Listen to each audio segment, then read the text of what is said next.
Refraction 10th में पढ़े थे, क्विक रिवीजन कर लेते हैं। सेम वही ये पार्ट है, पूरा स्टार्टिंग का पार्ट वही है, फॉर्मूला भी वही है, बस फॉर्मूले के डेरिवेशंस आ जाएंगे और जो क्वेश्चंस के लेवल थे वो थोड़े से इंप्रूव हो जाएंगे। जैसे क्लास 10 तक सिर्फ आपके लिए रियल ऑब्जेक्ट था, वर्चुअल ऑब्जेक्ट नहीं था, अब वर्चुअल ऑब्जेक्ट भी आ जाएगा, है ना। तो है कुछ नहीं, अब आपको केसेस वेसेस भी अलग से नहीं पढ़ाऊंगा जो वहां पर पढ़े थे अपन, है ना। रिफ्लेक्शन के, मिरर के केसेस पढ़े थे, 6 केसेस कॉन्केव के, 2 कॉन्वेक्स के, है ना। फिर यहाँ पर 6 कॉन्वेक्स के और 2 कॉन्केव के। तो अलग से केसेस अब नहीं है यहाँ पर, एनसीईआरटी में भी नहीं दिया हुआ है। हाँ, अलग से बताया जा सकता है, बट अब यहाँ पर सारी चीजें आपकी फॉर्मूले से आ जाती है, ठीक है। जो भी चीज जैसा है, कहाँ बन रहा है, क्या कैसा रहेगा, ये सब चीज आपका फॉर्मूला से आ जाएगा, समझ में आया। तो फॉर्मूले को अंडरस्टैंड करना आना चाहिए, फॉर्मूला लगाना आपको आना चाहिए, ठीक है।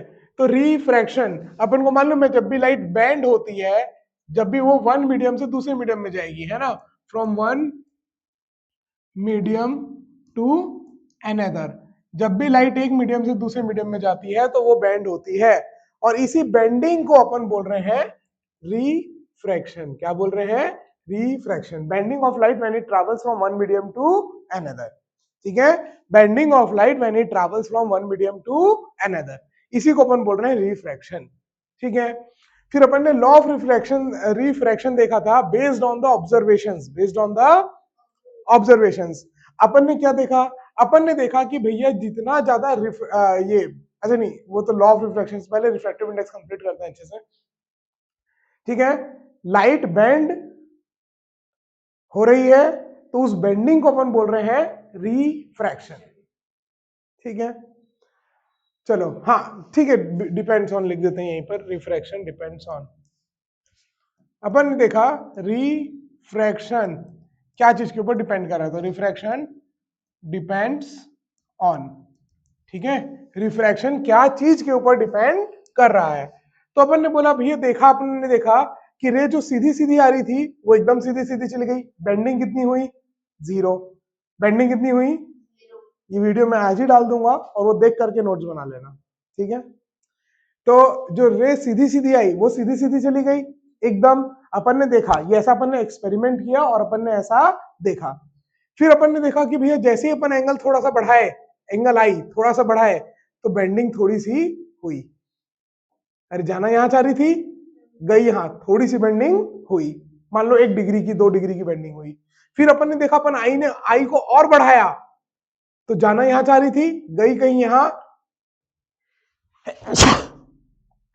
तो बेंडिंग बढ़ गई। मान लो पहले 2 डिग्री बेंडिंग थी, तो अब कितनी हो गई? 3 डिग्री। तो अपन ने ये ऑब्जर्व किया कि जैसे जैसे जैसे अपन एंगल ऑफ इंसिडेंस बढ़ाते जा रहे हैं, वैसे वैसे बेंडिंग जो है वो क्या होती जा रही है? बढ़ते जा रही है। पहले अपनी पाथ से 2 डिग्री मुड़ी थी, अब अपनी पाथ से 3 डिग्री मुड़ गई, तो आप बोलोगे ना ज्यादा बेंड हुई। अरे यस और नो? यस और नो? तो पहले थोड़ी मुड़ रही थी, अब ज्यादा मुड़ रही है, तो आप बोलोगे कि बेंडिंग ज्यादा हुई। तो सबसे पहली चीज, जो सबसे पहला फैक्टर अपन को देखा, अपन ने क्या देखा कि जो ये बेंडिंग है, बेंडिंग को ही तो अपन रिफ्रैक्शन बोल रहे हैं, है ना। तो एक तरीके से refraction is directly proportional to angle i, directly proportional to angle i. और दूसरा अपन ने क्या देखा, अब सेम एंगल दिया, सेम एंगल दिया, मटेरियल अलग अलग, ऊपर में हवा था, अब नीचे में अलग अलग, कभी वाटर, कभी ग्लास, कभी कुछ ऐसे अलग अलग किया, तो अपन ने देखा सब में बेंडिंग अलग हो रही है। एंगल आई फिक्स कर दिया, एक फैक्टर तो पता चल गया कि एंगल आई है। अब एंगल आई को अपन ने फिक्स कर दिया, ठीक है, एंगल आई को क्या किया? फिक्स। और अब अपन क्या कर रहे हैं? मीडियम चेंज कर रहे हैं, और ऊपर का हवा वाला भी मीडियम सही सेम था, बस नीचे जो मटेरियल था उसको चेंज करते गए, तो अपन ने देखा सब में बेंडिंग अलग, मतलब कोई और भी फैक्टर होगा। तो फिर अपन ने पूरा छानबीन करी, तो अपन को पता चला कि अच्छा, लाइट की रफ्तार कितने टाइम चेंज हो रही है, इस बात के ऊपर भी डिपेंड कर रहा है रिफ्रैक्शन, बेंडिंग, है ना।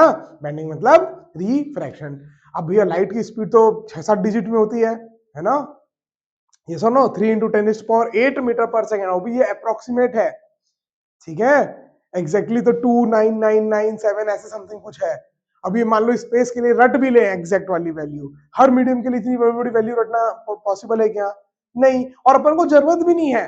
लाइट की रफ्तार क्या है इस मीडियम में, उसके ऊपर डिपेंड, कितनी बदली लाइट की रफ्तार, कितनी बदली, इस बात के ऊपर डिपेंड कर रहा है कि बेंडिंग कितनी होगी।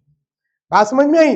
लाइट की रफ्तार कितनी चेंज हुई जब वो एक मीडियम से दूसरे मीडियम में जा रहा है, उस चेंज कितने टाइम्स चेंज हुई, मतलब उस रेशियो का मतलब है वो रेशियो के ऊपर डिपेंड कर रहा है। तो अपन ने बोला क्यों ना उस रेशियो को। अच्छा, तो दूसरी चीज जो अपन को पता चली कि बेंडिंग क्या चीज के ऊपर डिपेंड कर रहा है, bending is directly proportional to change in speed of light, change in speed of light. ठीक है, तो अपन ने बोला भैया change in speed of light को समझने के लिए अपन एक नया टर्म डिफाइन कर देते हैं। आखिर में एक्चुअल में तो रेशियो ही काम का था, तो बोला रेशियो को नाम दे दो। क्या नाम दे दो? Refractive index. क्या नाम दे दो? चलो, तो नेक्स्ट टॉपिक अपना आ जाता है रिफ्रैक्टिव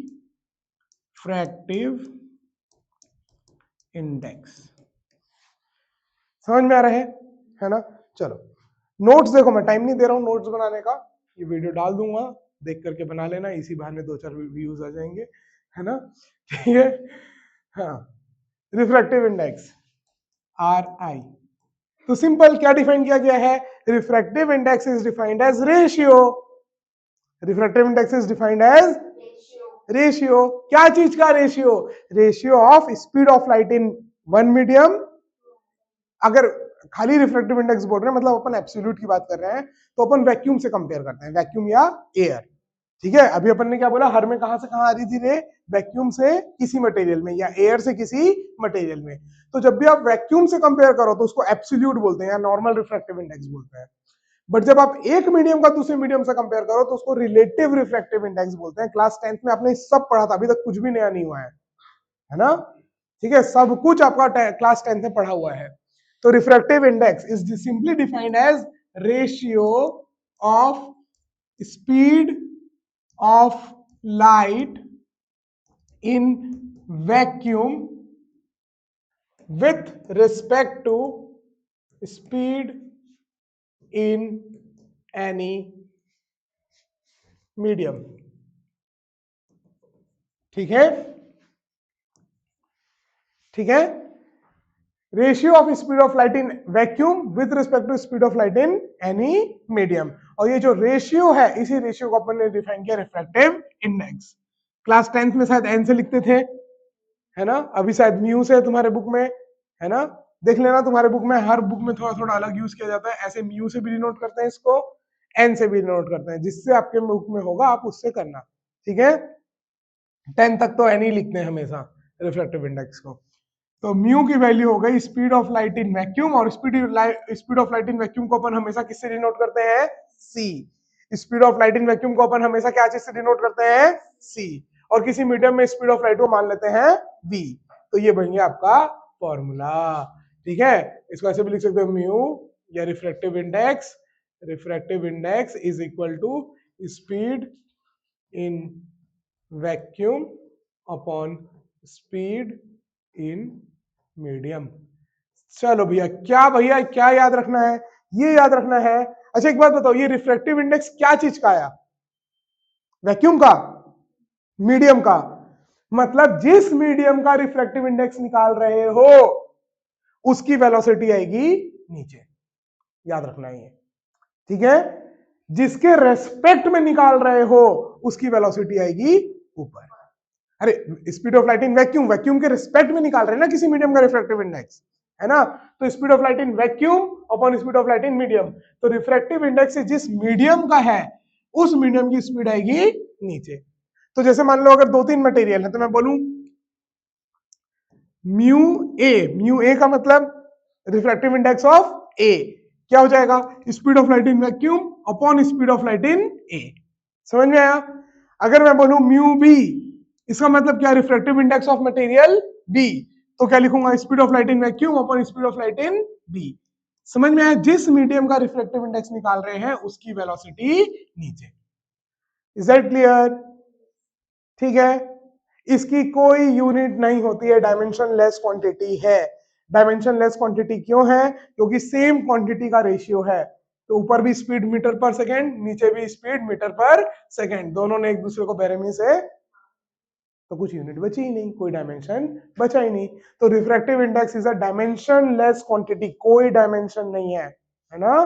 डायमेंशनल फॉर्मूला लिखने को आएगा तो नो डायमेंशनल फॉर्मूला। ठीक है क्या? पक्का? आगे बढ़े। चलो, तो next relative refractive index. Again नाम से समझ में आ रहा है, रिलेटिव मतलब आप वैक्यूम से कंपेयर नहीं कर रहे, किसी एक मीडियम का दूसरे मीडियम से कंपैरिजन कर रहे हैं। ठीक है, तो चलो अपन ने मान लिया भैया लाइट ए मीडियम से बी मीडियम में आ रही है, वैक्यूम गायब, ए मीडियम से बी मीडियम में आ रही है। यहां लाइट की रफ्तार मान लिया वीए और यहां लाइट की रफ्तार मान लिया वीबी। ठीक है, तो सिंपल। अब अपन ऐसे लिखेंगे रिफ्रैक्टिव इंडेक्स जिसका निकाल रहे हैं उसको तो यहां लिखते हैं, मान लो बी। अब जिसके रिस्पेक्ट में निकाल रहे हैं, भाई मैं यहां लिखता हूं, कई बुक में यहां भी रहेगा, कहीं पर भी हो, यहां पर ये 3 जगह दिख रही है, देखो 3 जगह दिख रही है, तीनों में से कहीं भी हो, तुम बस ये याद रखना जो राइट साइड में बॉटम में यहां पर जो है इसका रिफ्रैक्टिव इंडेक्स निकाल रहे हैं, किसके रिस्पेक्ट में निकाल रहे हो वो कहीं भी लिखा होगा। अब मान लो ऐसे लिखा हुआ है, इसका मतलब तुरंत समझ जाना, इसका मतलब क्या है, refractive index of b with respect to a. क्या लिखा हुआ है, refractive index of b with respect to a. इतना लंबा लाइन को अपन ऐसे सिंबल से दिखा देते हैं, म्यू बी ए, मतलब refractive index of b with respect to a. मान लो ऐसे लिखा हुआ है, refractive index of glass with respect to water, और ऐसे लिखा हुआ है तो refractive index of water with respect to glass. बात समझ में आई? तो रिलेटिव रिफ्रैक्टिव इंडेक्स में अपन क्या कर रहे हैं, एक मीडियम का रिफ्रैक्टिव इंडेक्स दूसरे मीडियम के रिस्पेक्ट में कंपेयर कर रहे हैं। और कभी भी मैं अगर खाली रिफ्रैक्टिव इंडेक्स बोलूं तो समझ जाना कौन सा है, वो एब्सोल्यूट है, एब्सोल्यूट बोलना नहीं पड़ता। नॉर्मल खाली अगर रिफ्रैक्टिव इंडेक्स बोला जा रहा है इसका मतलब वो एब्सोल्यूट है। ठीक है, डन। आज आवाज सही रिकॉर्ड हुई हो, कम से कम डाल सकें, भेज सकें, है ना। चलो, हाँ, तो बस अब अपन ने याद किया था जिस मीडियम का रिफ्रैक्टिव इंडेक्स निकाल रहे हैं उसकी वेलोसिटी। तो अब मान लो अपन निकाल रहे हैं refractive index of b with respect to a, तो मैं क्या बोलूंगा, कहां से लाइट आ रही है, ए से, और कहां जा रही है, बी पे। तो अपन बोलेंगे refractive velocity of light in A upon velocity of light in B. जिस मीडियम का रिफ्रैक्टिव इंडेक्स निकाल रहे हैं उसकी वेलोसिटी नीचे, जिसके रिस्पेक्ट में निकाल रहे हैं उसकी वेलोसिटी ऊपर। कोई यूनिट आएगी, कोई डायमेंशन?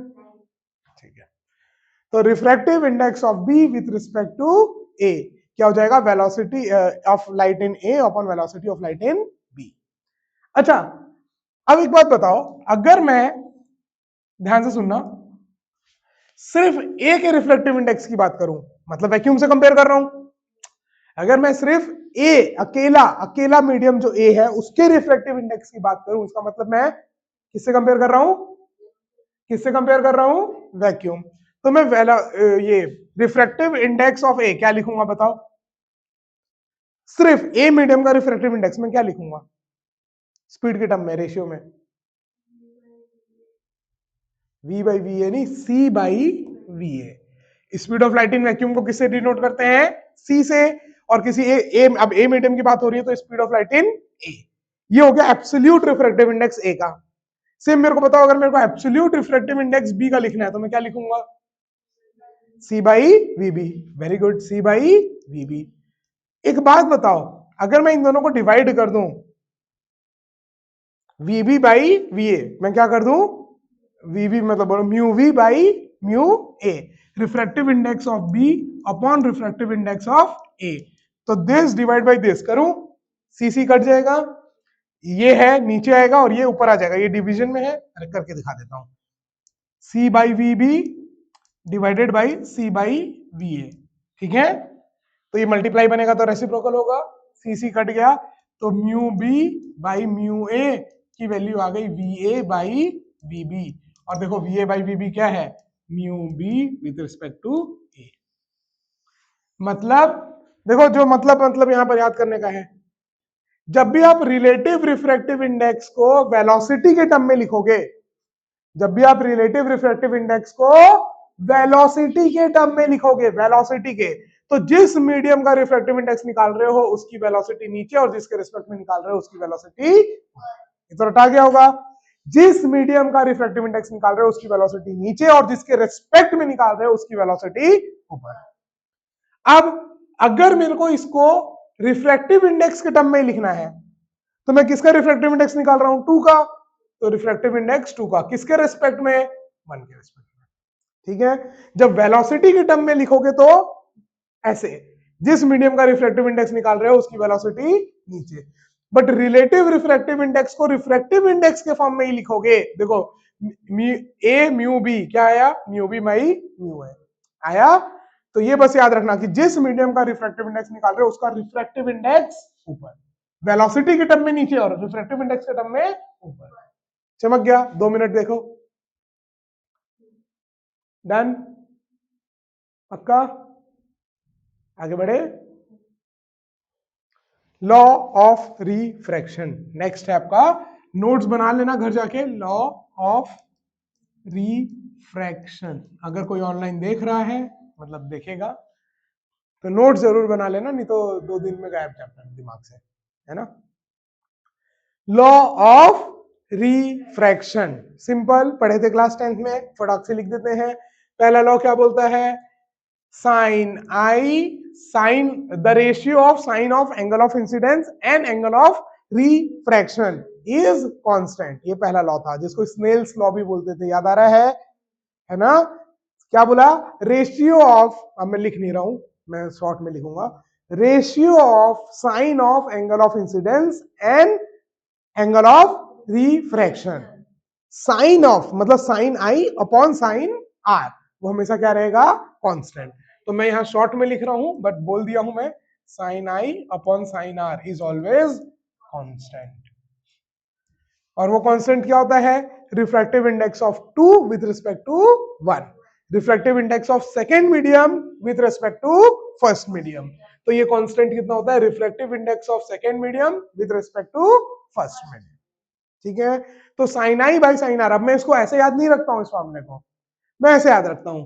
देखो अब ये n2 बाई n1 लिख सकता हूं इसको, अरे n2 का रिफ्लेक्टिव इंडेक्स है ना, तो वो ऊपर जिसके रेस्पेक्ट में वो नीचे, वेलोसिटी के टर्म में उल्टा होता है, याद रखना ना।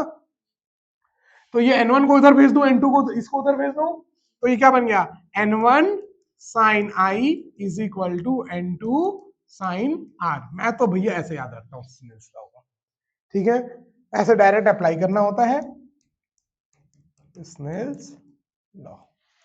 ठीक है, क्लियर है। तो पहला लॉ, लॉ ऑफ रिफ्रैक्शन का पहला लॉ क्या बोलता है, sine of angle I and sine of angle R का रेशियो क्या रहेगा, कांस्टेंट। और ये कांस्टेंट कब रहेगा, for the given set of materials, कि इस मटेरियल से इस मटेरियल में जा रहा है तो कांस्टेंट है, मटेरियल चेंज कर दोगे तो कांस्टेंट बदल जाएगा। अरे ये रिलेटिव रिफ्रैक्टिव इंडेक्स सब मटेरियल के लिए फिक्स थोड़ी है, वो तो डिपेंड करेगा लाइट कौन से मीडियम से कौन से मीडियम में जा रही है। सेकेंड लॉ क्या है बताओ, अरे तो सबसे बेसिक है, आई एन और R all lie in a same plane. ठीक है, सेकेंड, या इसको पहले ही लिख देते, angle of incidence, sorry angle बोल रहा हूं, incident ray, refracted ray and normal all lie in same plane. ठीक है, लॉ ऑफ रिफ्रैक्शन हो गया, क्लियर, आगे बढ़े। चलो एक आध एग्जांपल कर लो फटाक से, एकदम बच्चों वाला।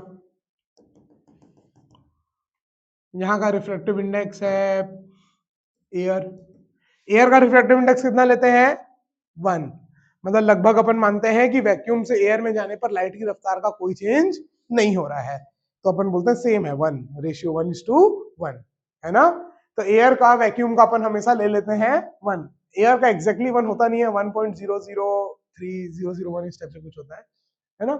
अपन ले लेते हैं 1, एयर का रिफ्रैक्टिव इंडेक्स अपन ले लेते हैं 1, और नीचे है वाटर, वाटर का रिफ्रैक्टिव इंडेक्स अपन लेते हैं हमेशा 4/3, कितना लेते हैं, फाइंड आर, एकदम सिंपल सिंपल सवाल है, इसको 45 ले लो, चलो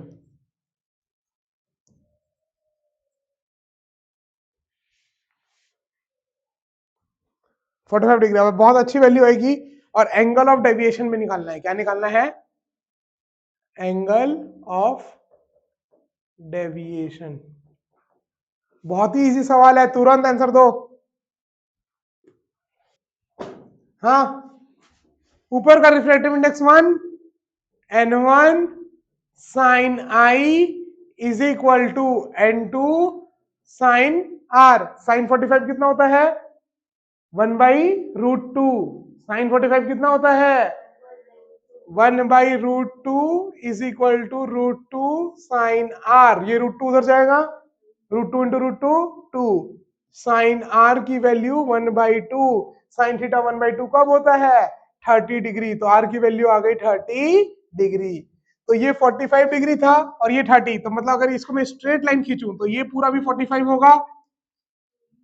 अरे ये दोनों स्ट्रेट लाइन है तो वर्टिकली अपोजिट एंगल, एक ये स्ट्रेट लाइन और एक ये सॉरी ये दोनों ये, हाँ ये स्ट्रेट लाइन और ये स्ट्रेट लाइन, ये 45 तो ये भी पूरा 45।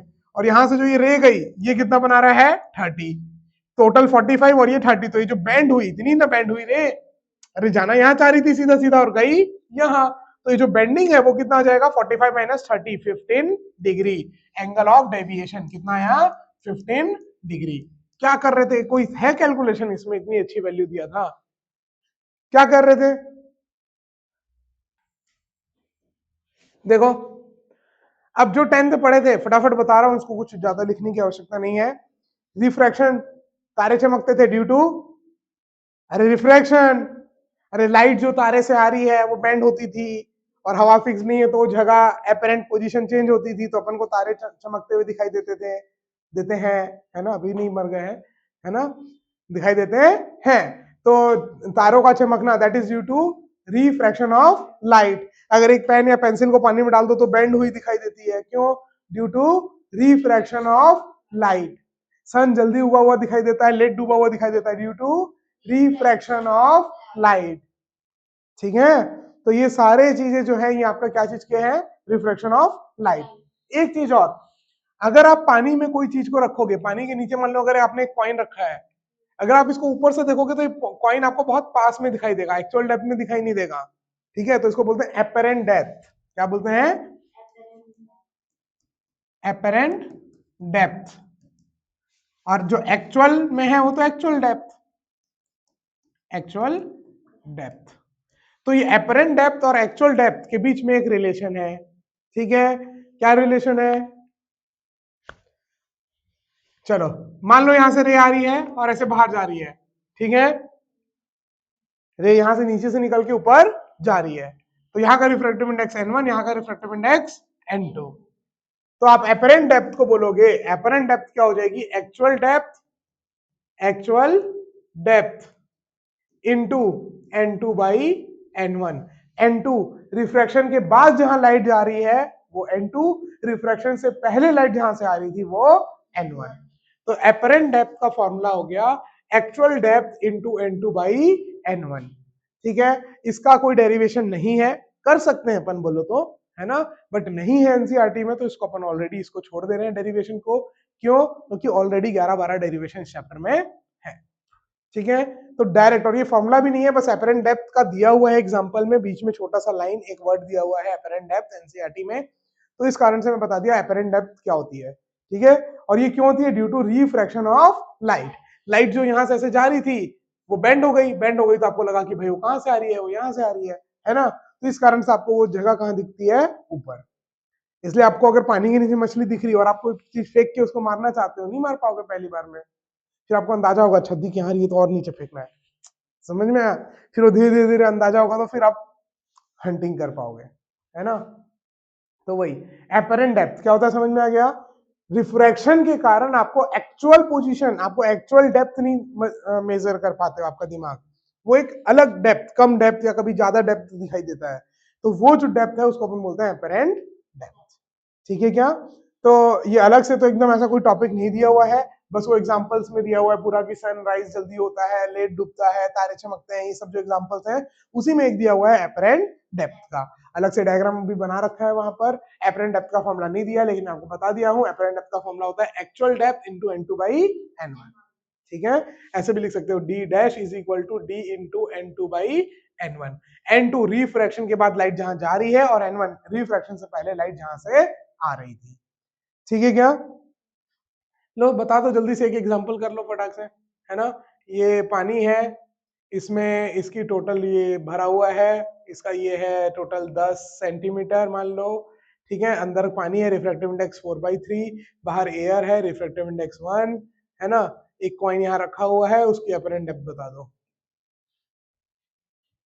जल्दी से। बस फॉर्मूला सामने लिखा हुआ है बोर्ड के, अब फिर भी नहीं कर पाओगे तो पिटाई फिर पढ़नी चाहिए फिर तो।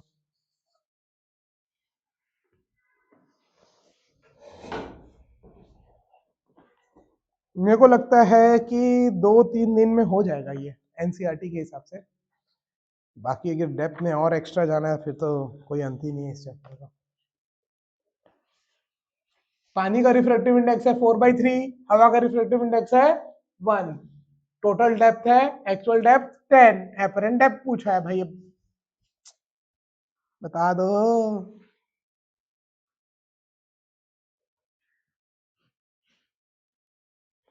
बता दो भैया, बता दो।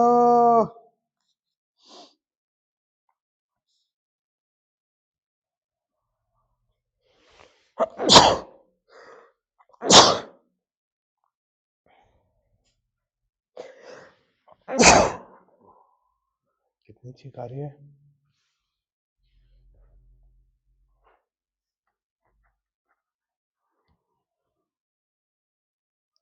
के होगा?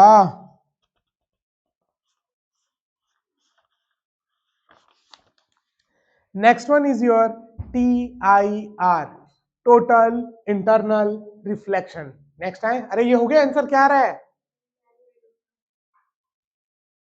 क्या कर रहे हो? D dash is equal to D into N2/N1, 30/4। क्या कर रहे हो? 15/2, 12.5 नहीं, 15/2, 7.5। ये रूट रूट कहां से आ गया? स्नेल्स लॉ तो लगाना ही नहीं है, सिंपल सा फॉर्मूला है, D dash is equal to D N2/N1। हे प्रभु,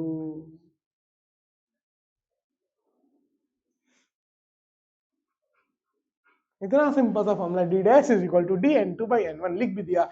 N2 रिफ्रैक्शन के बाद लाइट जहां जा रही है वहां का रिफ्रैक्टिव इंडेक्स, N1 रिफ्रैक्शन से पहले लाइट जहां से आ रही है, लाइट कहां से आ रही है? पानी से, तो ये हो गया N1, और बाहर ये हो गया N2। पुट कर दो, कैलकुलेशन है सिंपल सी। चलो next, next is your total internal refraction.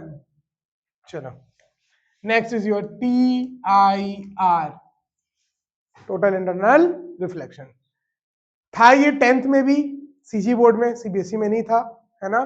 10th में सीजी बोर्ड में TIR था, लेकिन इसके ऊपर कोई कैलकुलेशंस नहीं थी, बस था, होता क्या है, एप्लीकेशन था, है ना। आपको रेनबो दिखाई देता है ड्यू टू TIR, गलत, रेनबो TIR की वजह से नहीं दिखाई देता है, रेनबो दिखाई देता है आपका इंटरनल रिफ्लेक्शन के कारण, नॉट टोटल इंटरनल रिफ्लेक्शन, है ना। बहुत सारे टीचर भी गलत पढ़ाते हैं इसको।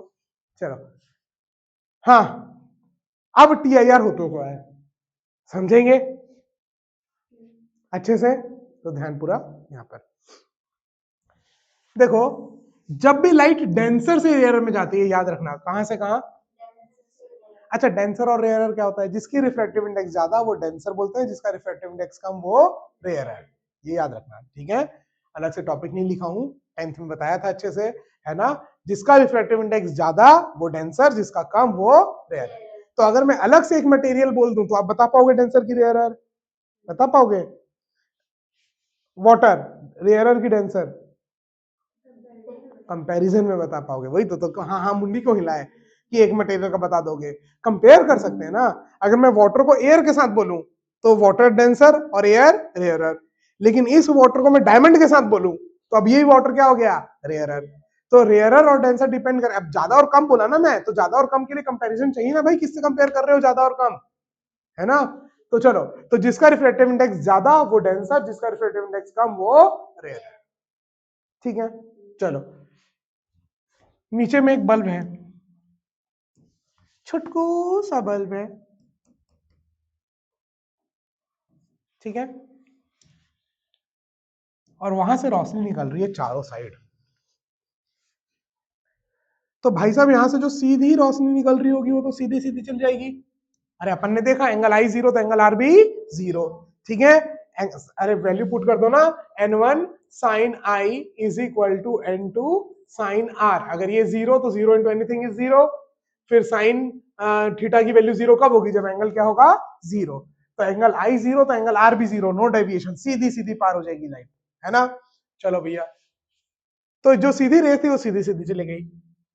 हाँ, अब एक चीज और, एक चीज और, क्लास 10th में ही अपन ने ये पढ़ा था, क्लास 10th में अपन ने ये पढ़ा था, जब भी लाइट डेंसर से रेयरर पे जाती है, या पहले रेयरर से डेंसर करते हैं, जब भी लाइट रेयरर से डेंसर में जाती है तो वो नॉर्मल के तरफ बेंड होती है, वो नॉर्मल के तरफ बेंड होती है। जैसे अपन ने अभी एक एग्जांपल भी लिया था, तो ऊपर एयर लिया था 1 और नीचे रूट 2, तो ये डेंसर था, ऊपर रेयरर, तो ये एंगल 45 था, तो ये एंगल कितना आया था 30, तो नॉर्मल की तरफ बेंड हुई ना, समझ में आया। तो एक बात ये हमेशा अपन ने 10th में भी रटी थी और अभी भी आप लोग को याद होनी चाहिए, अगर भूल गए तो याद रखना, जब भी लाइट रेयरर से डेंसर में जाएगी तो ये नॉर्मल, अब जाना तो यहां चाह रही थी, अब दो जगह मुड़ सकती थी, नॉर्मल की तरफ और नॉर्मल से दूर। तो जब भी लाइट रेयरर से डेंसर जाएगी तो it will bend towards the normal. Light कहां बेंड होगी, टुवर्ड्स द नॉर्मल। और जब भी लाइट डेंसर से रेयरर जाएगी तो जा ऐसे रही थी, जाना यहां चाह रही थी, तो अब नॉर्मल से दूर बेंड होगी, नॉर्मल से दूर। देखो ये यहां से उधर नॉर्मल से दूर हुई, ये नॉर्मल के तरफ हुई। तो ये 10th में भी रटे थे, अभी भी याद कर लो अगर भूल गए तो। whenever लिख भी सकते हो जब लिखोगे, है ना, whenever light travel from rarer to denser medium it bend towards the normal, and whenever light travels from denser to rarer medium it bends away from normal। ठीक है, इसको नोट डाउन कर लेना अलग से एक बक्सा बना करके। तो अब देखो यहां पर अब लाइट कहां से कहां जा रही है, डेंसर से रेयरर, कहां जा रही है, डेंसर से रेयरर। तो डेंसर से रेयरर जा रही है तो टुवर्ड्स द नॉर्मल बेंड होगी कि away from normal, away from normal. तो ये जाना तो ऐसे चाह रही थी, तो अब बेंड होगी, तो बेंड होगी तो इधर बेंड होगी, मतलब एंगल आर जो है वो एंगल आई से ज्यादा होगा, यस और नो। अगर अवे फ्रॉम नॉर्मल बेंड हो रही है तो आप गारंटी के साथ जो बात कह सकते हो कि एंगल आर जो है वो हमेशा ज्यादा होगा एंगल आई से, और आई बढ़ेगा तो आर और ज्यादा रेट से बढ़ेगा। अरे बेंडिंग भी तो बढ़ते जा रही है, मतलब आई को अगर आप 3 डिग्री बढ़ाओगे तो आर 3 डिग्री नहीं 3 डिग्री से ज्यादा बढ़ेगा, समझ रहे हो। अरे क्योंकि अपन ने क्या देखा कि आई बढ़ाते जा रहे हो तो आर तो बढ़ना ही है, प्लस बेंडिंग भी बढ़ रही है। बेंडिंग कब बढ़ेगी, जब आर का रेट ऑफ चेंज आई के रेट ऑफ चेंज से ज्यादा हो। अरे समझ में आ रहा है कि नहीं, अरे 10th में नहीं समझ सकते थे, अभी तो समझ सकते हो उस चीज को। आर ज्यादा तेजी से बढ़ेगा एज कंपेयर टू आई, तभी तो आप बोलोगे कि हाँ भाई बेंडिंग भी बढ़ रही है। अगर सेम रेट से दोनों बढ़ता तो बेंडिंग बढ़ी नहीं, उतनी की उतनी बेंडिंग होती। पहले अगर 3 डिग्री बेंडिंग थी, अब दोनों को आपने 2-2 डिग्री बढ़ा दिया, अगर दोनों 2-2 डिग्री बढ़े तो बेंडिंग तो अभी भी 3 ही होती ना। बेंडिंग कब बढ़ेगी, जब आर ज्यादा बढ़े और आई कम। समझ में आया। तो ये तो अपन ने देखा कि जैसे जैसे अपन आई बढ़ा रहे हैं वैसे वैसे बेंडिंग बढ़ रही है। चमक रहा है पक्का, वो तो कल पूछूंगा तो पता चल जाएगा, है ना। ठीक है, एंगल आई आप बढ़ाते जाओगे तो एंगल आर भी बढ़ता जाएगा, लेकिन ज्यादा रेट से। आई को 3 डिग्री बढ़ाया तो आर 3 से तो ज्यादा ही बढ़ेगा, समझ में आ गया। इस केस में जब लाइट कहां से कहां जा रही है, डेंसर टू रेयर, डन। अब देखो,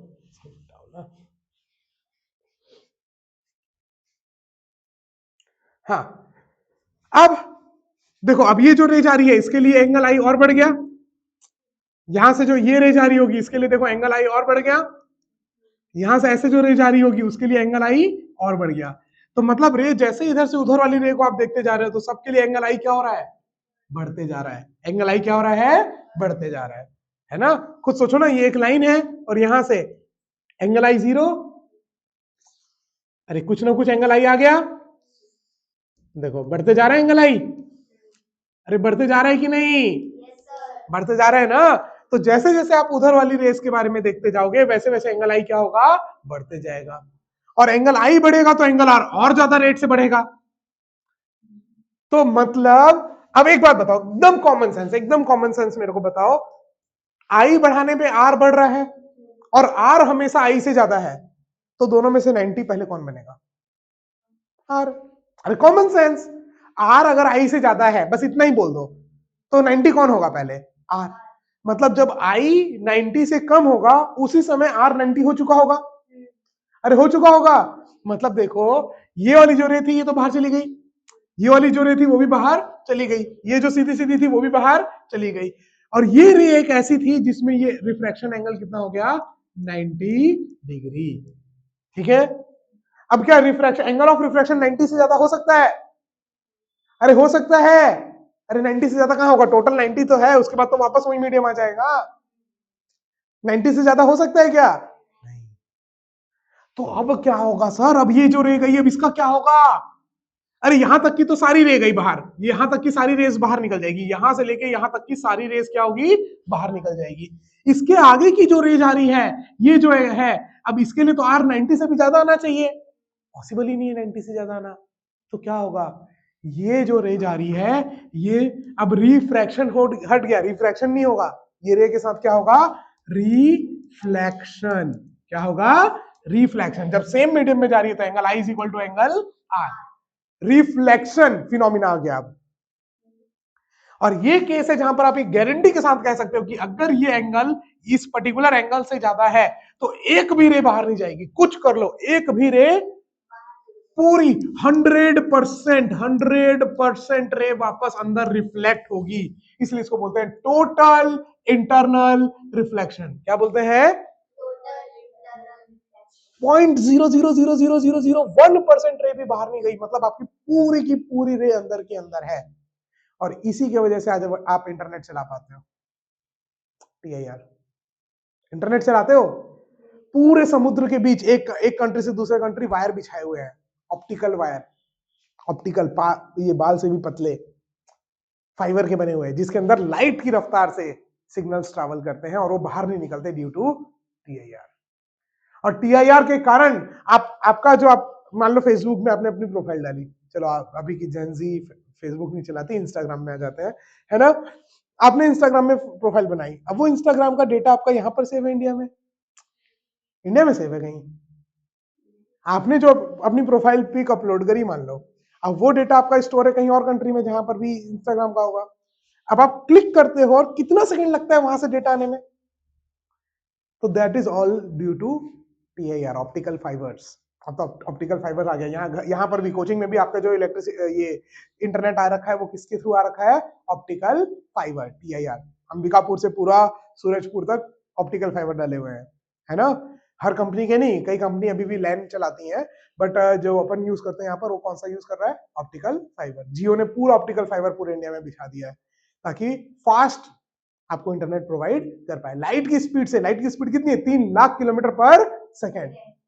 तो आपने टिक किया, तुरंत इंफॉर्मेशन गई यहां से नियरेस्ट टावर पे, टावर से पूरा गई आपके इंडिया के सर्वर में, वहां से अमेरिका के सर्वर में, और वहां से आपने जो डेटा बोला वो वापस आई और आपके फोन में दिखाई दी। कितना सेकंड लगता है? Micro second. इतना फास्ट हो पा रहा है, क्यों? क्योंकि पूरा इंटरनेट, वेब बोलते हैं ना, क्यों बोलते हैं वेब? क्योंकि पूरे समुद्र के बीच में ऑप्टिकल फाइबर्स, एक कंट्री दूसरे कंट्री पूरे जाल जैसे बिछे हुए हैं, और वो ऑप्टिकल फाइबर्स के थ्रू आपको इतना फास्ट इंटरनेट प्रोवाइड होता है। तो टीआईआर का सबसे बड़ा आपका एप्लीकेशन आज की डेट में यही है, और भी हजारों एप्लीकेशन है टीआईआर के, ठीक है? कभी देखना जो वो होता है ना, वाटर के नीचे लाइट्स लगी रहती हैं, है ना? तो कभी गौर करना, आप अभी तक किए हो कि नहीं पता नहीं, कभी गौर करना, जहां फाउंटेन वगैरह ये सब होता है तो अलग अलग येलो ग्रीन कलर की लाइट नीचे लगी रहती है, तो आप देखना येलो ग्रीन कलर की लाइट जब नीचे लगी रहेगी ना, तो आपको एक सर्कुलर पाथ दिखेगा ऊपर जहां से लाइट आ रही होगी, उसके बाद कहीं दिखेगी नहीं। कभी गौर करना, पानी के नीचे अगर आपने एक लाइट लगा दी है तो एक सर्कुलर गोल एक आपको दिखाई देगा जहां पर पूरी लाइट चमकती हुई दिखाई दे रही होगी और बाकी कहीं नहीं दिखाई दे रही होगी, तो उतने एरिया से लाइट बाहर आ रही है और बाकी में नहीं आ पा रही है, बाकी में टीआईआर हो जा रहा है, तो इसलिए आपको एक सर्कुलर पैच दिखाई दे रहा है। अब एक बात बताओ, अगर ये यहां तक जा पा रही है तो ये इधर भी इतनी जा रही होगी, आगे भी इतनी, पीछे भी उतनी, तो पूरा एक सर्कल बन जाएगा। तो एक सर्कल से लाइट बाहर आएगी और बाकी जगह से लाइट बाहर नहीं आ पाएगी। बाहर क्या होगा? TIR, total internal reflection phenomena. समझ में आया? अब आते हैं काम की बात पे, है ना? अब देखो, एक ऐसा एंगल है ये जो डिसाइड कर रहा है लाइट बाहर जाएगी कि अंदर आएगी। अरे यस और नो, यस और नो। तो देखो ये एंगल R90 जब हो रहा है तो ये एक पर्टिकुलर एंगल है जिसको अपन बोलते हैं क्रिटिकल एंगल। क्रिटिकल एंगल क्या बोलते हैं? Critical angle. What is critical angle? बोल दे रहा हूं ताकि बाद में लिख पाओ, है ना। Critical angle is angle of incidence for which, critical angle is angle of, अरे क्रिटिकल एंगल क्या है? एंगल ऑफ इंसिडेंस है, जिसके लिए रिफ्रैक्टेड एंगल क्या हो जा रहा है? 90, रिफ्रैक्टेड एंगल, है ना। तो critical angle is angle of incidence for which angle of refraction is 90 degree. क्यों इतनी छींक आ रही है? ठीक है। What is critical angle? Critical angle is simply angle of incidence for which angle of refraction is 90 degree. अब again N2 और यहां का refractive index N1। Snell's law लगाएं, स्नेल्स लॉ लगाएं। अप्लाइंग स्नेल्स लॉ, ठीक है। Applying Snell's law. अपन क्या बोलेंगे? बाहर का रिफ्रैक्टिव इंडेक्स N1 साइन 90, अरे बाहर का एंगल कितना बन रहा है? 90। N1 sign 90 is equal to अंदर का refractive index N2 sign angle of critical angle, angle C, ठीक है। तो साइन C की वैल्यू हो गई, साइन 90 कितना होता है? 1। साइन 90 कितना होता है? तो साइन C की वैल्यू हो गई N1 बाई N2, तो C की वैल्यू हो गई sine inverse N1 by N2। तो ये हो गया क्रिटिकल एंगल का फॉर्मूला। ये ऐसे भी याद रख सकते हो, sine C is equal to N1 by N2। ऐसे भी याद रख सकते हो, N1 क्या है? Refractive index of rarer medium. इसको ऐसे याद रखो, ज्यादा बेटर होगा। देखो ये N1 है रेयरर और ये है डेंसर, ठीक है। तो NR बाई ND याद हो जाएगा, रेयरर का रिफ्रैक्टिव इंडेक्स अपॉन डेंसर का रिफ्रैक्टिव इंडेक्स, ये आ जाएगा साइन C के बराबर। और फिर यहां से C की वैल्यू हो जाएगी। अरे मान लो साइन C की वैल्यू 1/√2 आई तो C हो गया 45। मान लो साइन C की वैल्यू 1/2 आई तो C की वैल्यू हो गई 30 डिग्री, है ना। अब तो 37, 53 डिग्री इसका भी मालूम है, नहीं मालूम है? Very good. 3, 4, 5 बनाओ, बताया था ना। 3, 4, 5, छोटे साइड के सामने वाला 37 डिग्री होता है, बड़े साइड के सामने वाला 53। अब मान लो आपको साइन 37 बोला तो 3/5, कॉस 37 बोल दिया तो 4/5, टेन 37 बोल दिया तो 3/4, साइन 53 बोल दिया तो 4/5, कॉस 53 बोल दिया तो 3/5, टेन 53 बोल दिया तो 4/3। अरे बस 3, 4, 5 लिखना, 3, 4, 5। याद रखना छोटे साइड के सामने वाला एंगल होता है 37 डिग्री और बड़े साइड के सामने वाला एंगल होता है 53 डिग्री। तो जो पूछेगा साइन कॉस टेन वो आप यहाँ पर बता देना। Is that clear?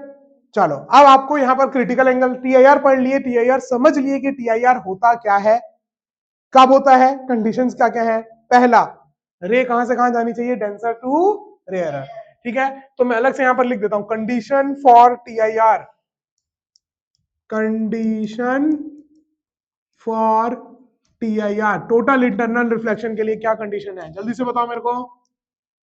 पहली कंडीशन क्या है? लाइट जानी चाहिए आपकी फ्रॉम डेंसर टू रेयरर। दूसरी condition, angle I should be greater than angle C। अरे क्रिटिकल एंगल से जो ज्यादा एंगल बना रहे हैं खाली वो ही TIR करेंगे, बाकी तो बाहर निकल जा रहे हैं ना।